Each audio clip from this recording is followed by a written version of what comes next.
Njolo manungsa panglimbang 5 menit dina Ngatpaing tanggal 20 Januari taun 2026 kapethik saka Injil Matius bab 4 ayat 12 tekan ayat 23.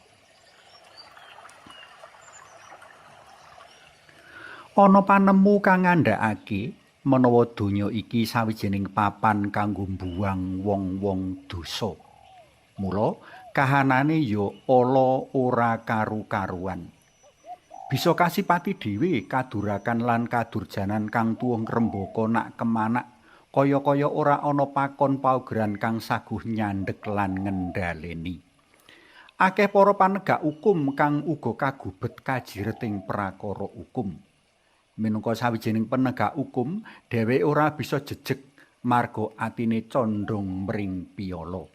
Tundhone wong padha ginawe rekasa lan sangsara. Pratelan cecala ndak angkat minangka pancatan panglimbang waosan dina iki. Kacaritakake Gusti Yesus sang juru slameting jagat sadurunge nindakake perutusan dalem mider-mider golek murid. Sawetara juru misaya iwak pinilih tinimbalan minangka murid.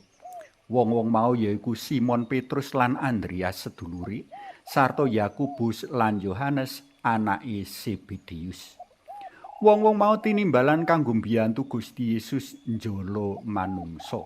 Ayo melu aku, kowe bakal ndak dawuhi dadi panjalaning manungsa.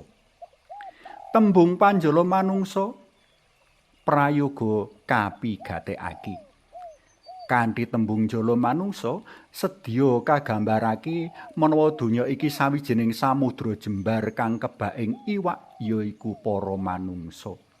Samudra dhewe asring dadi gegambaraning kahanan kaco, bubrah lan ala. Monggo sami kapirsani kitab Ayub bab 7 ayat 12, kitab Nabi Yesaya bab 12 ayat 1, utawa kitab Wahyu bab 11 ayat 1. Kanthi mengkono satemene urip ana donya mono ora baik-baik saja. Lena sithik bakal kena pengaruh ala, driya sithik bakal karagem roh ala. Mula kanthi kajala manungsa kupiya kaluwarake saka kahanan kang bubrah, kaco lan ala. Kanthi kajala manungsa kapijekake saka kadurakaning donya, kaajak urip anyar selaras karo karsa dalem Gusti kang kagungan jala. Dene jala ing kene asring katafsirake minangka paguyuban para pendeta dalam Gusti utawa pasamuan suci. Amung kanthi nyawiji jroning pasaman suci sarta urip selaras karo paguran lan pakon kang lumaku ing kono, manungsa bakal nemu slamet. Jroning pasaman suci, wong kaajak urip tresna tinresnan. Jroning pasaman suci, wong kaajak tresnani mungsuh. Jroning pasamuan suci, wong kaajak nengenake ngupadi kratoning swarga sinambi ngayati urip ana donya.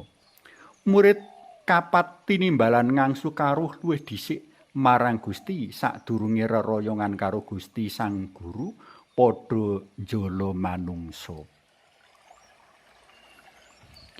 Tresna pelem kinasih perlu kasadari menawa minangka warga pasaman suci awake dhewe wis kaentasake saka jagat piyala lan ngayati urip anyar selaras karo pakon piwulang dalem Gusti. Perlu kasadari menawa sakwise nglakoni urip anyar awake dhewe uga tinimbalan nyelametake sedulur-sedulur liya kang isih ana njaban pepantan kanggo nyawiji jroning pepantan amrih slamet. Utawa awake dhewe tinimbalan njaga para sedulur kang wis ana sakjeron jala pepantan pasaman suci amrih ora njepat lan mlumpat metu saka pepantan saengga kelangan kanugrahan kaslametane. Suwawi sami munjuk, kunjungasmu dalam Yang Rama Yang Putra Tuwin Yang Roh Suci. Amin. Gusti Yesus kawula munjuk sembah nuwun awit kekeran sabda dalem dinten menika ugi ayah dados penjolo manungso. Nyuwun kegiatan dalem amrih kawula dados panjolo-panjolo manungso ingkang pitaya. Amin. Kunjung asma dalam Yang Rama, Sang Yang Putra, Tuwin Yang Roh Suci. Amin.